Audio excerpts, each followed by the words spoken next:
Regan Slaymaker for NotJustBoxing. I have the pleasure to be joined by WBA #1 heavyweight contender Fabio Wardley. Fabio, it's been a while, mate. How are you? I'm good, thank you, mate. How are you? I'm all good. I mean, I was just saying to you off camera, not announced on April the 5th, but seeing a show as stacked to this, it must give you itchy knuckles. Yeah, it does. It does. Knowing what kind of night it's going to be, obviously, Co-op Arena, new and fresh, and seeing a bit of it, obviously, the other night with Chisora, and thinking, yeah, all right, some of the fans are going to really pack this place out. It does make you a little bit envious, a little bit jealous, but it's going to be good to just have a night to watch it as a fan as well. Definitely. As a heavyweight, and you see what Derek done on Saturday, I mean, I don't think anyone dislikes Derek Chisora. I mean, everyone likes him as a British boxing fan. I mean, when your career in a long time it is done, and you see that, and if you experience a night like Derek did on Saturday, you'd be a happy man, wouldn't you? What a performance that's what Derek did in maybe his last fight as well. Yeah, maybe. He doesn't seem to think so. Yeah, I think he thinks he's still got more in him, which is crazy at 40 plus. So,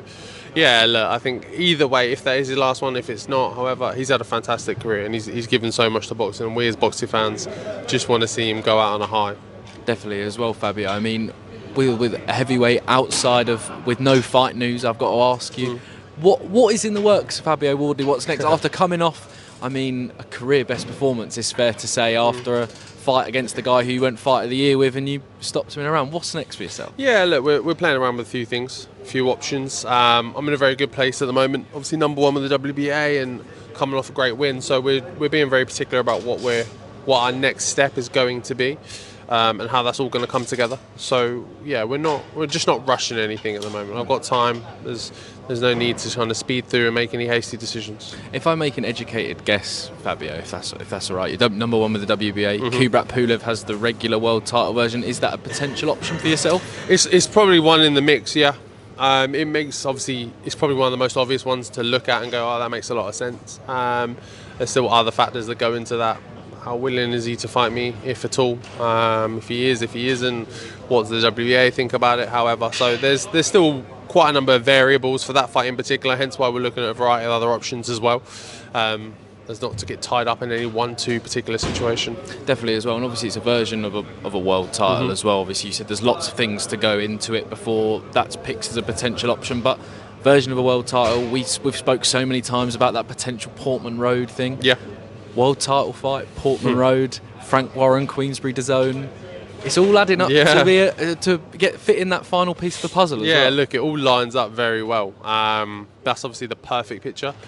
No, boxing is anything but perfect. It rarely comes together exactly how you want it to. So maybe we get one of those, two of those, like who knows. But yeah, ideally that's how everything would go. But if it doesn't, then it's not the end of the world. We've got a number of stuff in our back pocket of kind of how we're looking to shape up this year. Definitely, I look forward to them coming out of the back pocket as well, Fabio. Final one from me. I've been asking a few fighters this.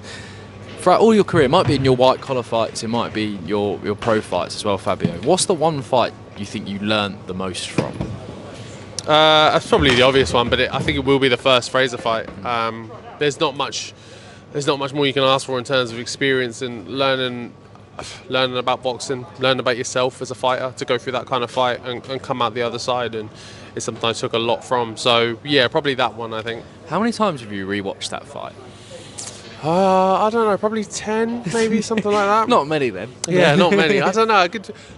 It's weird. It might be a bit sadistic, but I enjoy it from like a fan perspective as well, of watching me go through it and like battle through a fight like that. I'm glad you do, because it was genuinely, thank you for giving me that fight as well. But Fabio, I'll leave it there, mate. Thank you very much. Appreciate it. Thank you. Any final words for the fans eagerly anticipating your return? Look, just keep your eyes aware, keep your eyes peeled. We are working on stuff. Things are going, so yeah, it will come off hopefully nice and come off big, and when I announce it, it'll be the right thing that everyone wants to see. Fabio Wardley, always a pleasure. Cheers, Thank you very much. Cheers. Thank you.